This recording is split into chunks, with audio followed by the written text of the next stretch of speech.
Almost all of you have heard of the word Maya. Generally, it is used, though incorrectly, to denote illusion or delusion or some such thing. But the theory of Maya forms one of the pillars upon which the Vedanta rests. It is therefore necessary that it should be properly understood. I ask a little patience of you, for there is a great danger of its being misunderstood. The oldest idea of Maya that we find in the Vedic literature is the sense of delusion. But then the real theory had not been reached. We find such passages as Indra through his Maya assumed various forms. Here it is true, the word Maya means something like magic, and we find various other passages always taking the same meaning. The word Maya then completely dropped out of sight. In the meantime, the idea was developing. Later, the question was raised, why can't we know this secret of the universe? And the answer given was very significant, because we talk in vain, and because we are satisfied with the things of the senses, and because we are running after desires. Therefore, we, as it were, cover the reality with a mist. Here, the word Maya is not used at all, but we get the idea that the cause of our ignorance is a kind of mist that has come between us and the truth. Much later on, in one of the latest Upanishads, we find the word Maya reappearing, but this time a transformation has taken place in it, and a mass of new meaning has attached itself to the word. Theories had been propounded and repeated, others had taken up, until the last idea of Maya became fixed. In the Shvetashvaratara Upanishad, know nature to be Maya, and the ruler of this Maya is the Lord himself. Coming to our philosophers, we find that this word Maya has been manipulated in various fashions until we come to the great Shankaracharya. The theory of Maya was manipulated a little by the Buddhists too, but in the hands of the Buddhists it became very much what is called idealism, and that is the meaning that is now generally given to the word Maya. When the Hindu says the world is Maya, at once people get the idea that the world is an illusion. This interpretation has some basis as coming through the Buddhistic philosophers, because there was one section of the philosophers who did not believe in the external world at all. But the Maya of the Vedanta, in its last developed form, is neither idealism nor realism, nor is it a theory. It is a simple statement of facts, what we are and what we see around us. As I have told you before, the minds of the people from whom the Vedas came were intent upon following principles, discovering principles. They had no time to work upon the details or to wait for them.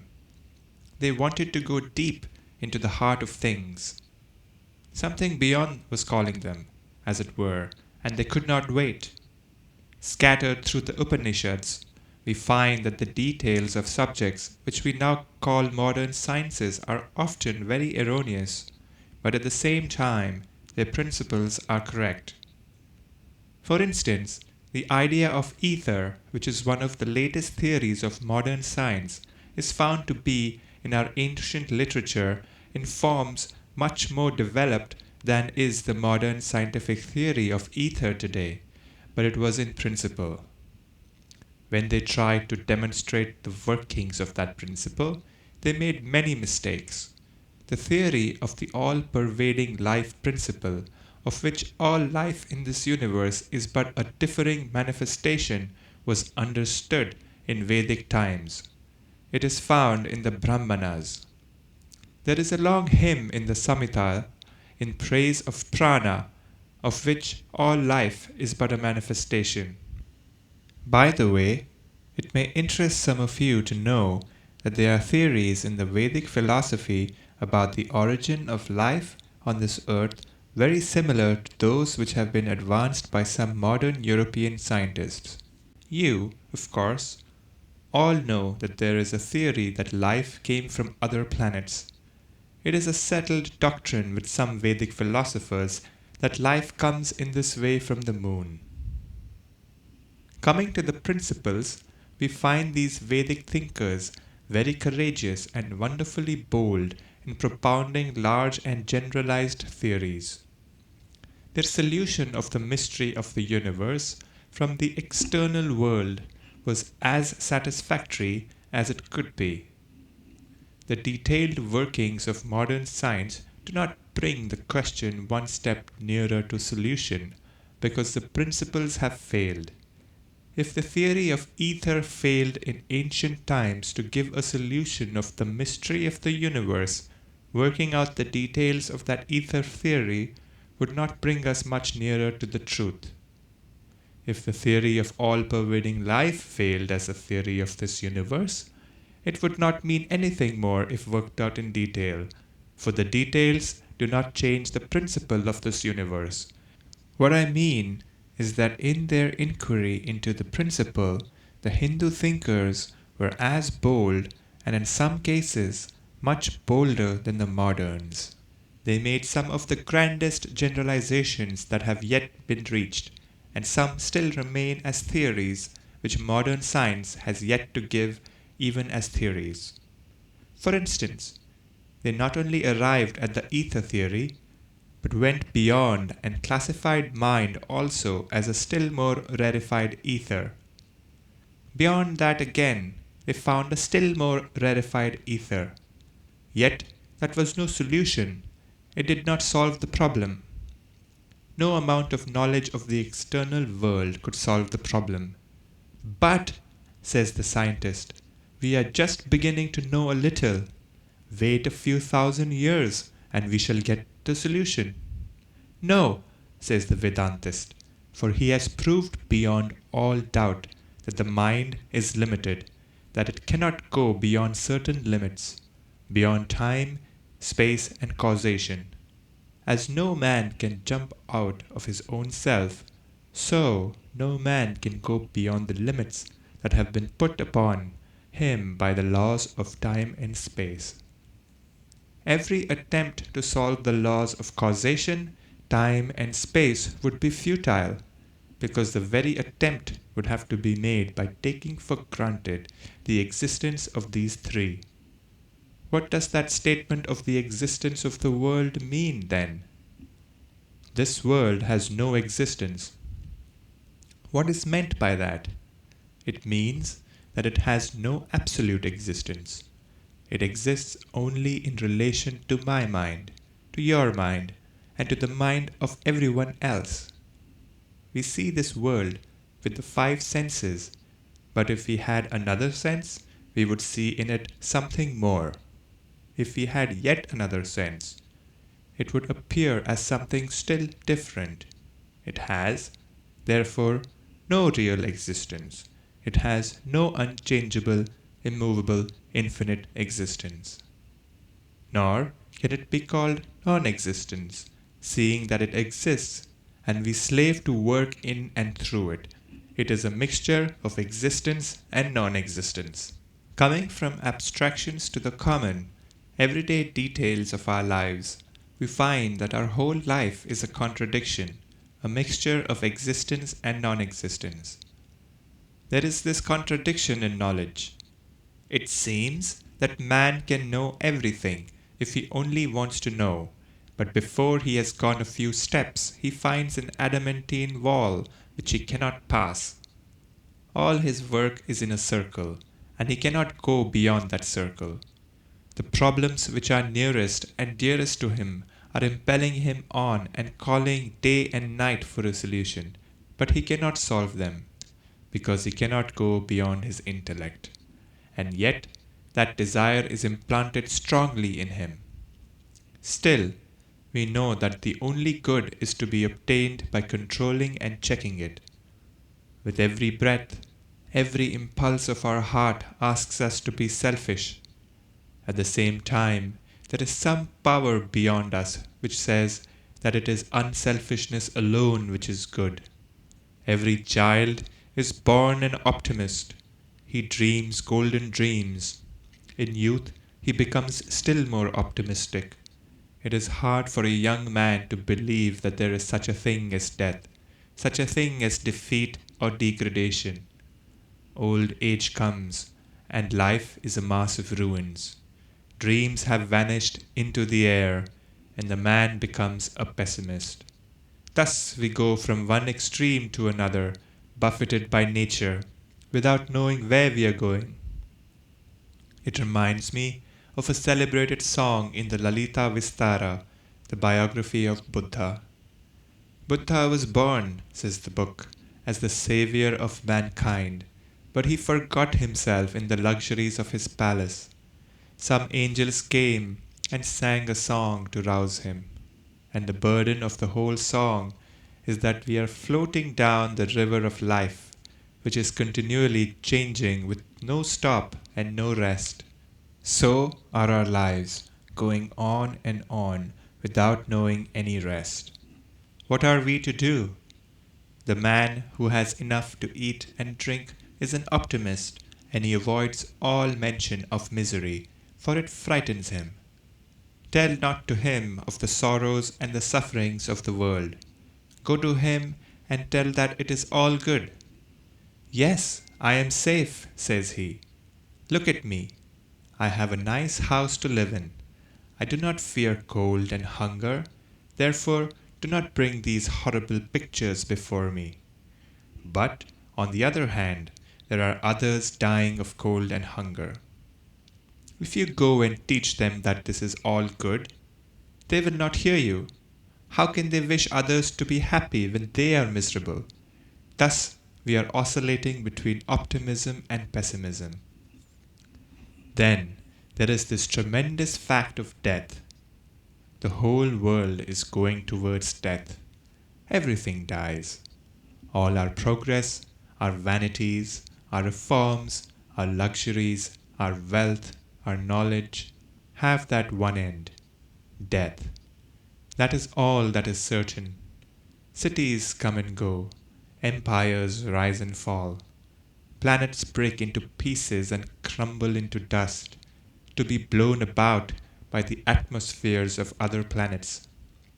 Thus, it has been going on from time without beginning. Death is the end of everything. Death is the end of life, of beauty, of wealth, of power, of virtue too. Saints die and sinners die, kings die and beggars die. They are all going to death, and yet this tremendous clinging to life exists. Somehow, we do not know why we cling to life. We cannot give it up. And this is Maya. The mother is nursing a child with great care. All her soul, her life is in that child. The child grows, becomes a man, and perchance becomes a blackguard and a brute, kicks her and beats her every day, and yet the mother clings to the child.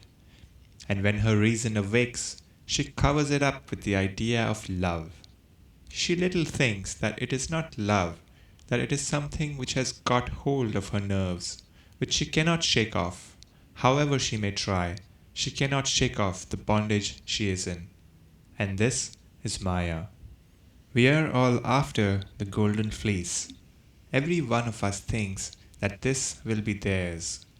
Every reasonable person sees that their chance is perhaps 1 in 20 million, yet everyone struggles for it.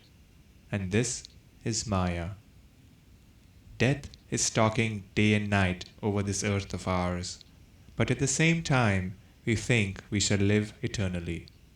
A question was once asked of King Yudhishthira, "What is the most wonderful thing on this earth?" And the king replied, "Every day people are dying around us, and yet men think that they will never die." And this is Maya. These tremendous contradictions in our intellect, in our knowledge, in all the facts of our life, face us on all sides. A reformer arises and wants to remedy the evils that are existing in a certain nation, and before they have been remedied, 1,000 other evils arise in another place. It is like an old house that is falling. You patch it up in one place, and the ruin extends to another. In India, our reformers cry and preach against the evils of enforced widowhood. In the West, non-marriage is the great evil. Help the unmarried on one side, they are suffering. Help the widows on the other, they are suffering. It is like chronic rheumatism. You drive from the head and it goes to the body. You drive it from there and it goes to the feet. Reformers arise and preach that learning, wealth, and culture should not be in the hands of a select few, and they do their best to make them accessible to all. These may bring more happiness to some, but perhaps as culture comes, physical happiness lessens. The knowledge of happiness brings the knowledge of unhappiness. Which way then shall we go? The least amount of material prosperity that we enjoy is causing the same amount of misery elsewhere. This is the law. The young, perhaps, do not see it clearly, but those who have lived long enough and those who have struggled enough will understand it. And this is Maya. These things are going on day and night, and to find a solution of this problem is impossible. Why should it be so? It is impossible to answer this, because the question cannot be logically formulated. There is neither how nor why in fact, we only know that it is, and we cannot help it. Even to grasp it, to draw an exact image of it in our mind, is beyond our power. How can we solve it then? Maya is a statement of the fact of this universe, of how it is going on. People generally get frightened when these things are told to them, but bold we must be. Hiding facts is not the way to find a remedy. As you all know, a hare hunted by dogs puts its head down and thinks itself safe. So, when we run into optimism, we do just like the hare, but that is no remedy. There are objections against this, but you may remark that they are generally from people who possess many of the good things of life. In this country, England, it is very difficult to become a pessimist. Everyone tells me how wonderfully the world is going on, how progressive, but what he himself is his own world. Old questions arise.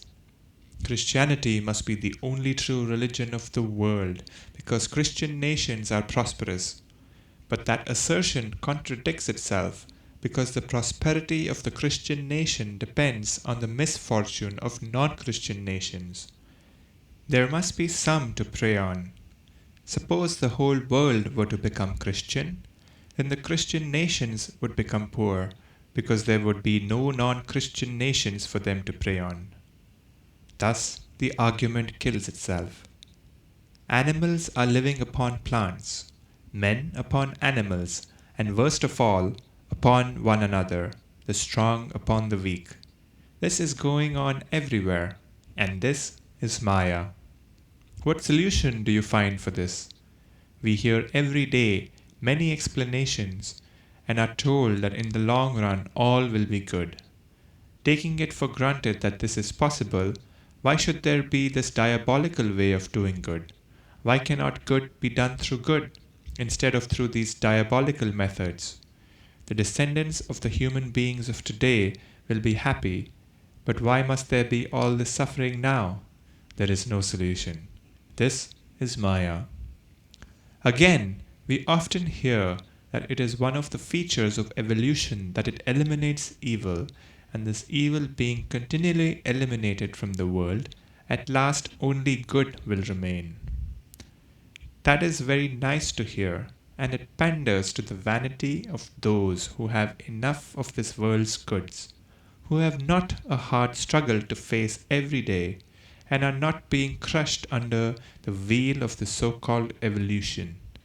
It is very good and comforting indeed to such fortunate ones.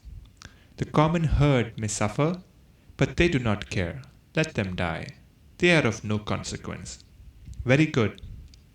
Yet this argument is fallacious from the beginning to end. It takes for granted, in the first place, that manifested good and evil in this world are two absolute realities. In the second place, it makes a still worse assumption that the amount of good is an increasing quality and the amount of evil is a decreasing quality. So, if evil is being eliminated in this way, by what they call evolution, there will come a time when all this evil will be eliminated and what remains will be all good. Very easy to say, but can it be proved that evil is a lessening quantity? Take for instance the man who lives in a forest, who does not know how to cultivate the mind, cannot read a book, has not heard of such a thing as writing.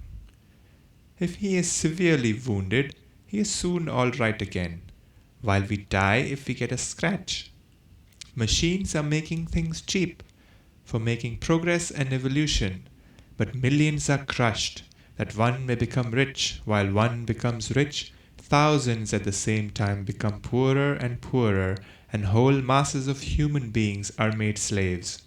That way it is going on. The animal man lives in the senses. If he does not get enough to eat, he is miserable, or if something happens to his body, he is miserable. In the senses, both his misery and his happiness begin and end. As soon as this man progresses, as soon as his horizon of happiness increases, his horizon of unhappiness increases proportionately. The man in the forest does not know what it is to be jealous, to be in the law courts, to pay taxes, to be blamed by society, to be ruled over day and night by the most tremendous tyranny that human diabolism ever invented, which pries into the secrets of every human heart. He does not know how man becomes 1,000 times more diabolical than any other animal, with all his vain knowledge and with all his pride. Thus, it is that as we emerge out of the senses, we develop higher powers of enjoyment, and at the same time, we have to develop higher powers of suffering too. The nerves become finer and capable of more suffering. In every society, we often find that the ignorant common man, when abused, does not feel much, but he feels a good thrashing. But the gentleman cannot bear a single word of abuse. He has become so finely nerved. Misery has increased with his susceptibility to happiness. This does not go much to prove the evolutionist's case. As we increase our power to be happy, we also increase our power to suffer. And sometimes I am inclined to think that if we increase our power to become happy in arithmetical progression, we shall increase, on the other hand, our power to become miserable in geometrical progression. We who are progressing know that the more we progress, the more avenues are open to pain as well as to pleasure, and this is Maya. We find that Maya is not a theory for the explanation of the world. It is simply a statement of facts as they exist, that the very basis of our being is contradiction, that everywhere we have to move through this tremendous contradiction, that wherever there is good, there must also be evil, and wherever there is evil, there must be some good. Wherever there is life, death must follow as its shadow, and everyone who smiles will have to weep, and vice versa. Nor can the state of things be remedied. We may verily imagine there will be a place where there will only be good and no evil, where we shall only smile and never weep. This is impossible in the very nature of things, for the conditions will remain the same. Wherever there is the power of producing a smile in us, there lurks the power of producing tears. Wherever there is the power of producing happiness, there lurks somewhere the power of making us miserable. Thus, the Vedanta philosophy is neither optimistic nor pessimistic. It voices both these views and takes things as they are. It admits that this world is a mixture of good and evil, happiness and misery, and that to increase the one must necessarily increase the other. There will never be a perfectly good or bad world, because the very idea is a contradiction in terms. The great secret revealed by this analysis is that good and bad are not two cut and dried, separate existences. There is not one thing in this world of ours which you can label as good and good alone, and there is not one thing in this universe which you can label as bad and bad alone.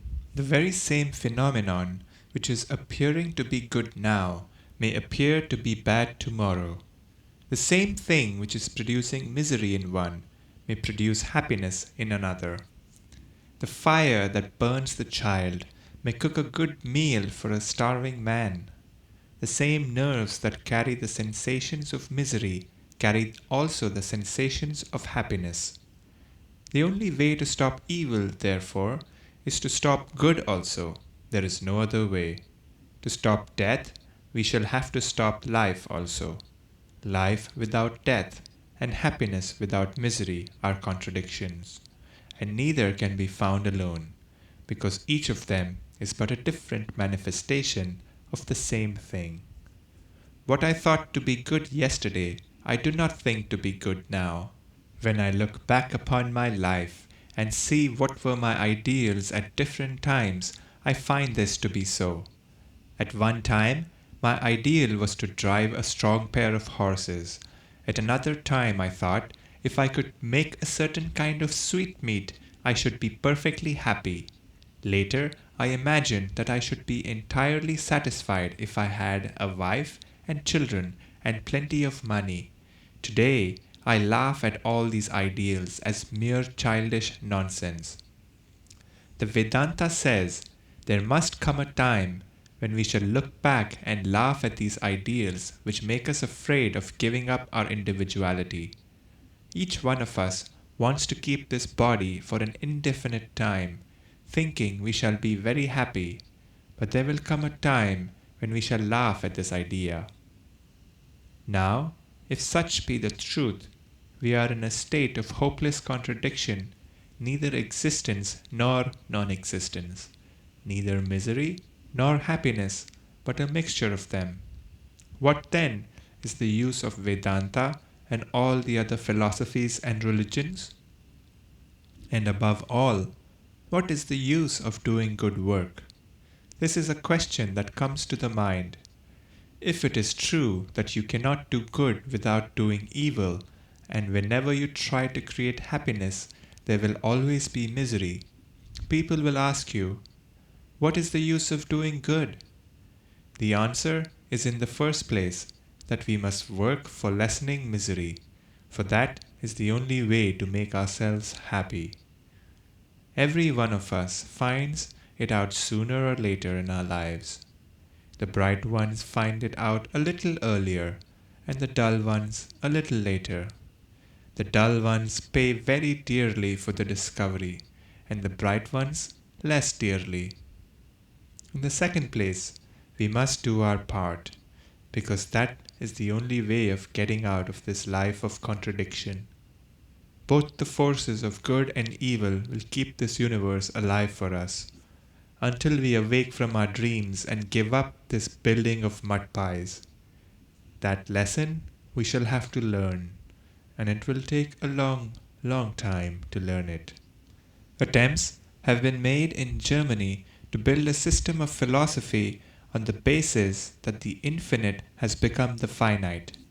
Such attempts are also made in England, and the analysis of the position of these philosophers is this, that the infinite is trying to express itself in this universe, and that there will come a time when the infinite will succeed in doing so.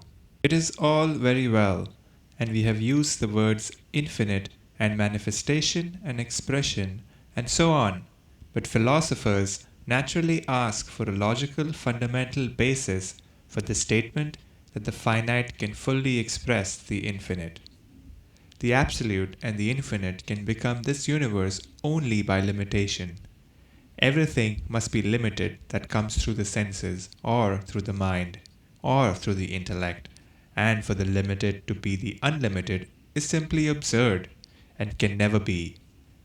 The Vedanta, on the other hand, says that it is true that the absolute or the infinite is trying to express itself in the finite, but there will come a time when it will find that it is impossible, and it will then have to beat a retreat, and this beating a retreat means renunciation, which is the real beginning of religion. Nowadays, it is very hard even to talk of renunciation. It was said of me in America that I was a man who came out of a land that has been dead and buried for 5,000 years and talked of renunciation. So says, perhaps, the English philosopher. Yet, it is true that it is the only path to religion. Renounce and give up. What did Christ say? He that loseth his life for my sake shall find it. Again and again did he preach renunciation as the only way to perfection. There comes a time when the mind awakes from this long and dreary dream. The child gives up its play and wants to go back to its mother. It finds the truth of the statement. Desire is never satisfied by the enjoyment of desires. It only increases the more, as fire when butter is poured upon it. This is true of all sense enjoyments, of all intellectual enjoyments, and of all the enjoyments of which the human mind is capable. There are nothing. They are within Maya, within this network beyond which we cannot go. We may run therein through infinite time and find no end, and whenever we struggle to get a little enjoyment, a mass of misery falls upon us. How awful is this! And when I think of it, I cannot but consider that this theory of Maya, this statement that it is all Maya, is the best and only explanation. What an amount of misery there is in this world! And if you travel among various nations, you will find that one nation attempts to cure its evils by one means, and another by another. The very same evil has been taken up by various races, and attempts have been made in various ways to check it, yet no nation has succeeded. If it has been minimized at one point, a mass of evil has been crowded at another point. Thus it goes. The Hindus, to keep up a high standard of chastity in the race, have sanctioned child marriage, which in the long run has degraded the race. At the same time, I cannot deny that this child marriage makes the race more chaste. What would you have? If you want the nation to be more chaste, you weaken men and women physically by child marriage. Are you in England any better off? No, because chastity is the life of a nation. Do you not find in history that the first death sign of a nation has been unchastity? When that has entered, the end of the race is in sight. Where shall we get a solution of these miseries then? If parents select husbands and wives for their children, then this evil is minimized. The daughters of India are more practical than sentimental, but very little of poetry remains in their lives. Again, if people select their own husbands and wives, that does not seem to bring much happiness. The Indian woman is generally very happy. There are not many cases of quarreling between husband and wife. On the other hand, in the United States, where the greatest liberty obtains, the number of unhappy homes and marriages is large. Unhappiness is here, there, and everywhere. What does it show? That, after all, not much happiness has been gained by all these ideals. We all struggle for happiness, and as soon as we get a little happiness on one side, on the other side there comes unhappiness. Shall we not work to do good then? Yes. with more zest than ever. But what this knowledge will do for us is to break down fanaticism. The Englishman will no longer be a fanatic and curse the Hindu. He will learn to respect the customs of different nations. There will be less of fanaticism and more of real work. Fanatics cannot work. They waste 3/4 of their energy. It is the level-headed, calm, practical man who works. So the power to work will increase from this idea. Knowing that this is the state of things, there will be more patience. The sight of misery or of evil will not be able to throw us off our balance and make us run after shadows. Therefore, patience will come to us, knowing that the world will have to go on its own way. If, for instance, all men have become good, the animals will have in the meantime evolved into men, and will have to pass through the same state, and so with the plants. But only one thing is certain: the mighty river is rushing towards the ocean, and all the drops that constitute the stream will in time be drawn into that boundless ocean.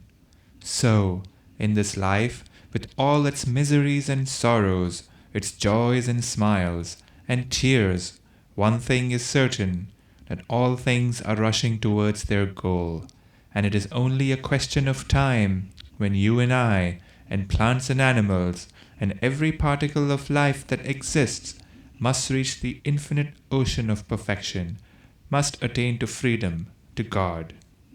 Let me repeat once more that the Vedantic position is neither pessimism nor optimism.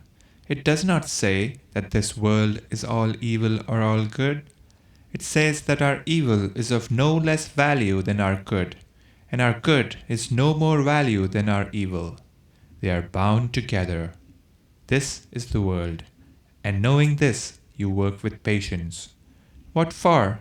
Why should we work? If this is the state of things, what shall we do? Why not become agnostics? The modern agnostics also know there is no solution of this problem, no getting out of this evil of Maya, as we say in our language. Therefore they tell us to be satisfied and enjoy life. Here again is a mistake, a tremendous mistake, a most illogical mistake. And it is this: what do you mean by life? Do you mean only the life of the senses? In this, every one of us differs only slightly from the brutes. I am sure that no one is present here whose life is only in the senses. Then, this present life means something more than that. Our feelings, thoughts, and aspirations are all part and parcel of our life.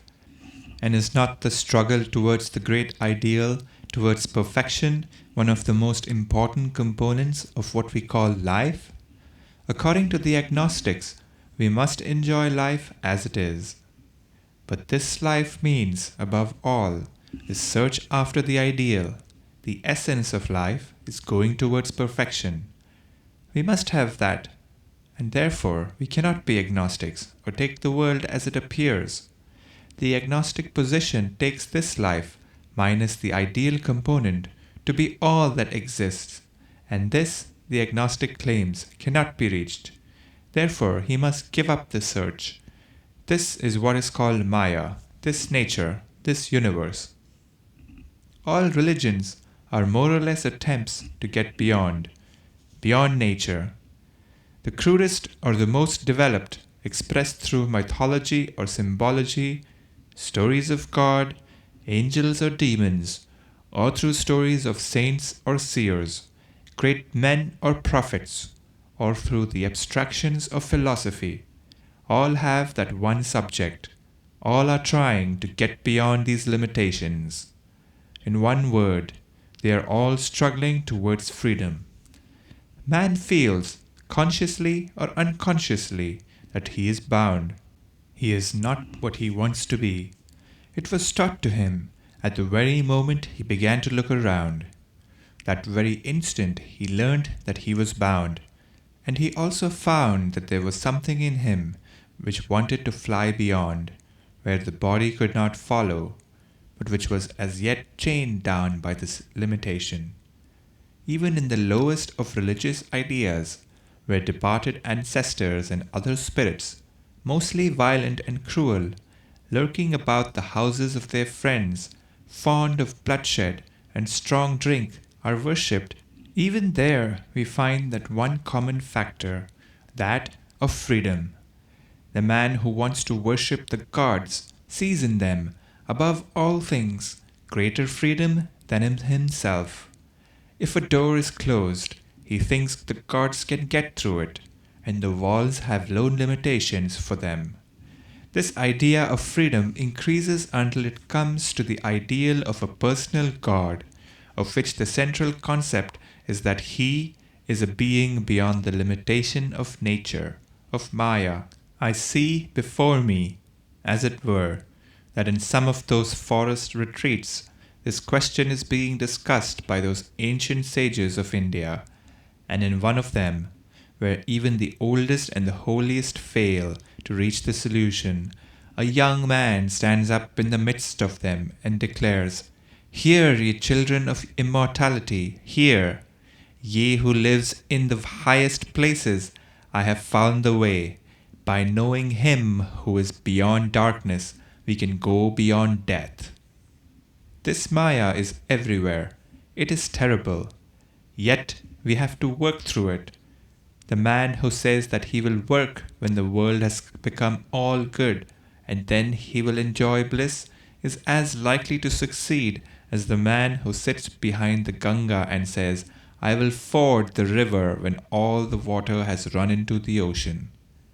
The way is not with Maya, but against it.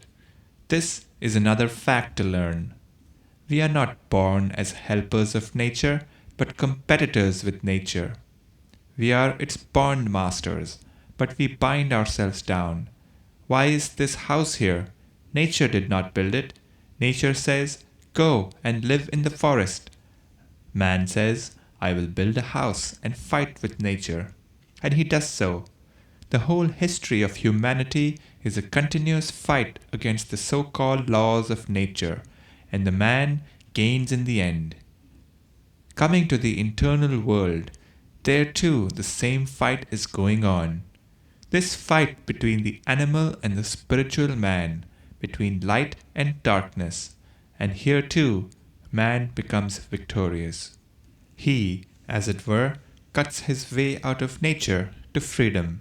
We see then that beyond this Maya, the Vedantic philosophers find something which is not bound by Maya, and if we can get there, we shall not be bound by Maya.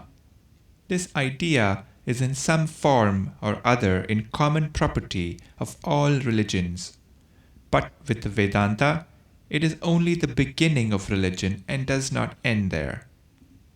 The idea of a personal God, the ruler and creator of this universe, as he has been styled, the ruler of Maya or nature, is not the end of these Vedantic ideas. It is only the beginning.